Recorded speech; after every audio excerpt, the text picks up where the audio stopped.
Today I want to talk to you about swimming across the North Pole, across the most northern place in the whole world. And perhaps the best place to start is with my late father. He was a great storyteller. He could tell a story about an event, and so you felt you were absolutely there at the moment. And one of the stories he told me so often when I was a young boy was of the first British atomic bomb test. He had been there and watched it go off. And he said that the explosion was so loud and the light was so intense that he actually had to put his hands in front of his face to protect his eyes. And he said that he could actually see an X-ray of his fingers because the light was so bright. And I know that watching that atomic bomb going off had a very, very big impact on my late father. Every holiday I had as a young boy was in a national park. What he was trying to do with me was to inspire me to protect the world and show me just how fragile the world is. He also told me about the great explorers. He loved history. He would tell me about Captain Scott walking all the way to the South Pole and Sir Edmund Hillary climbing up Mount Everest. And so ever since I think I was just 6 years old, I dreamt of going to the polar regions. I really, really wanted to go to the Arctic. There was something about that place which drew me to that.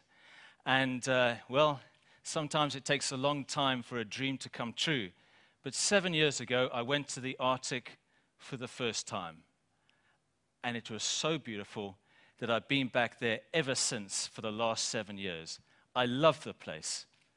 But I have seen that place change beyond all description just in that short period of time. I have seen polar bears walking across very, very thin ice in search of food. I have swum in front of glaciers, which have retreated so much. And I have also, every year, seen less and less sea ice. And I wanted the world to know what was happening up there. In the 2 years before my swim, 23% of the Arctic sea ice cover just melted away. And I wanted to really shake the lapels of world leaders to get them to understand what is happening. So I decided to do this symbolic swim at the top of the world in a place which should be frozen over, but which now is rapidly unfreezing. And the message was very clear. Climate change is for real, and we need to do something about it, and we need to do something about it right now. Well, swimming across the North Pole, it's not an ordinary thing to do. I mean, just to put it in perspective, 27 degrees is the temperature of a normal indoor swimming pool. This morning, the temperature of the English Channel was 18 degrees. The passengers who fell off the Titanic fell into water of just 5 degrees centigrade. Fresh water freezes at 0, and the water at the North Pole is minus 1.7. It's fucking freezing.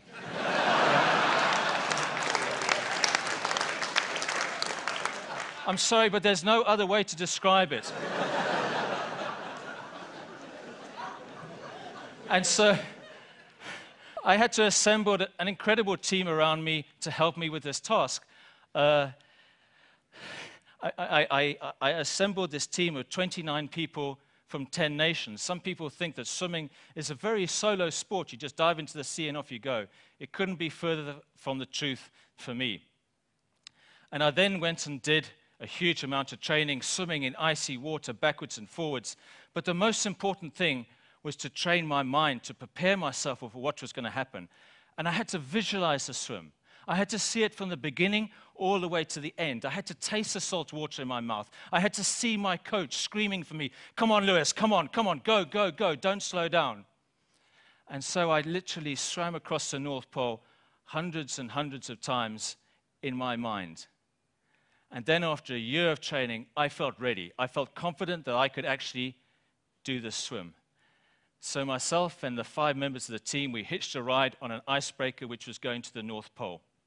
And on day 4, we decided to just do a quick 5-minute test swim.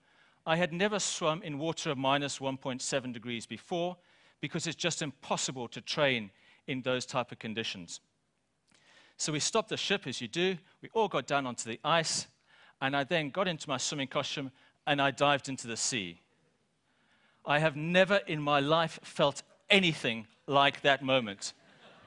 I could barely breathe. I was gasping for air.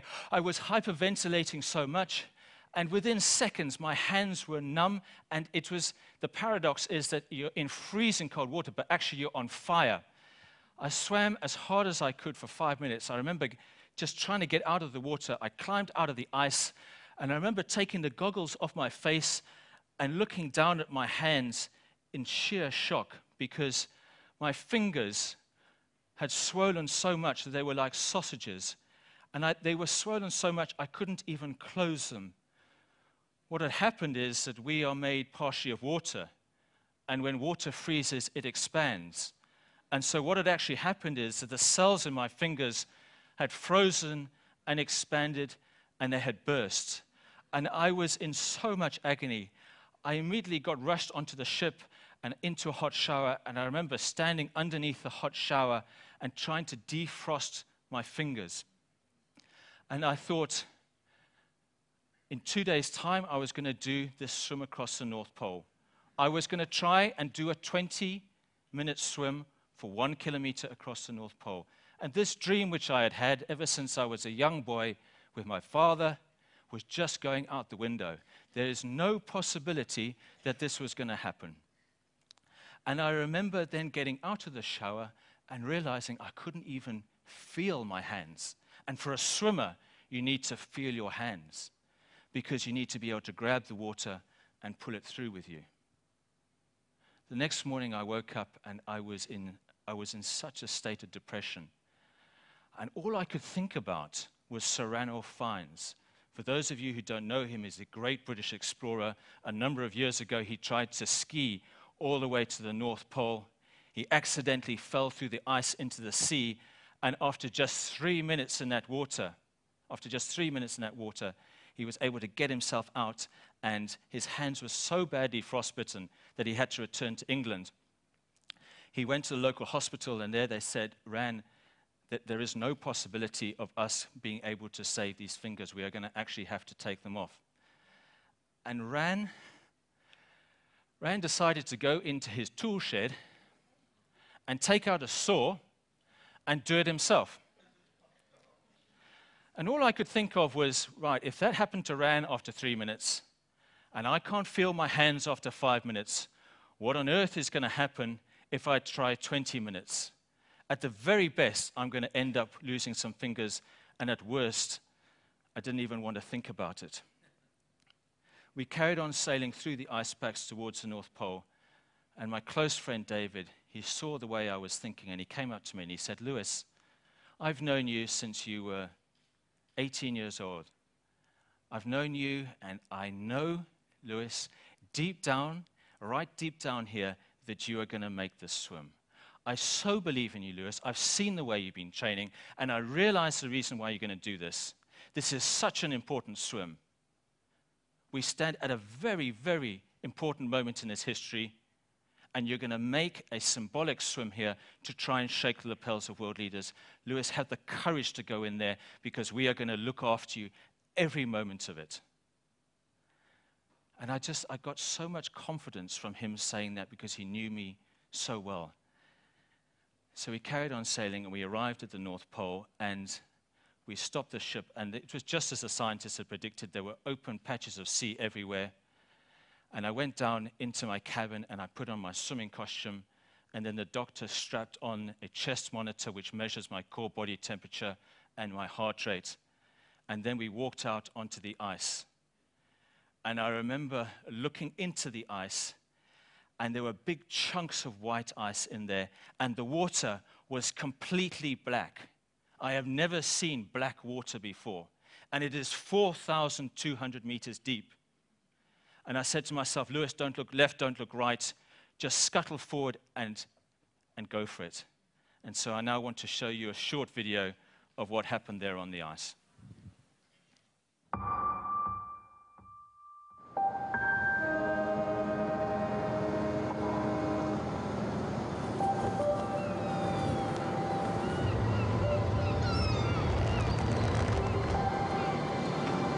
We're just sailing out of harbour now, and it's at this stage when one can have a bit of a wobble mentally. Everything just looks so grey around here and looks so cold.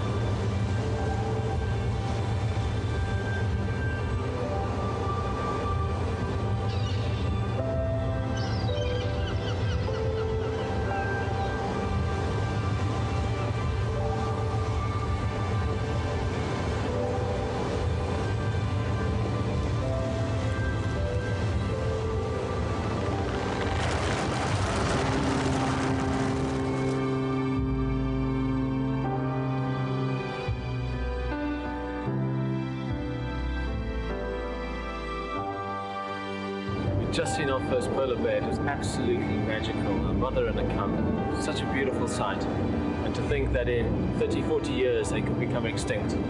It's a very frightening, very, very frightening thought.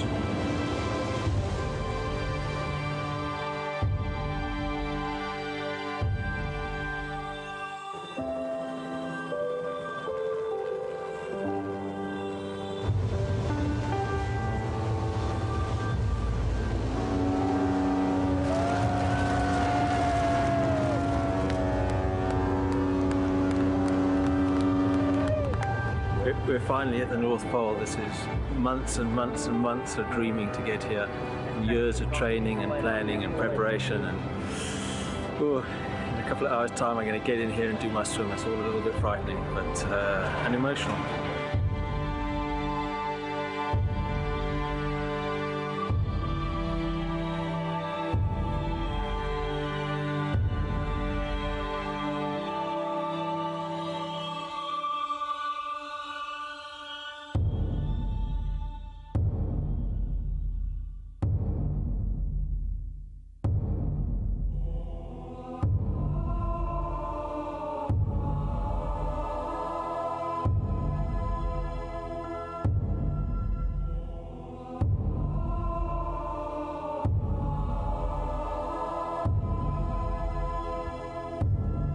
Amundsen, you ready? Ready.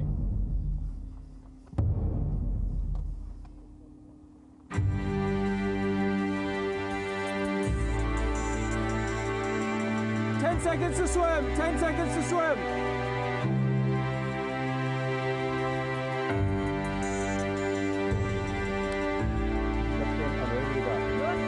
Go for it.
goggles off! Take the goggles off. Take the goggles off. Lewis, slowly, slowly. Lewis, wait. We right here for you, Lewis. We got the towel. Okay. Yeah, yeah. Okay. These are fluffies. Let him just go. Let him just go. Come, Lewis. Come. Okay, take the shoes. Quickly, take the shoes. Well done, Lewis. You did it. You did it, Lewis. You did it. You did it, man.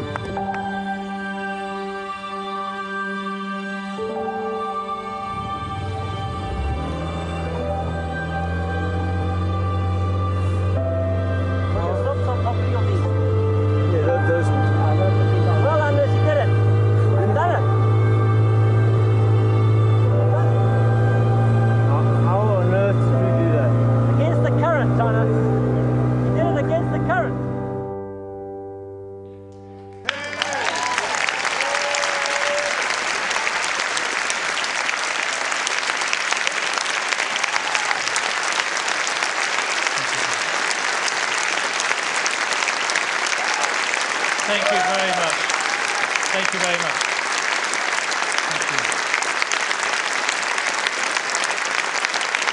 Thank you so much.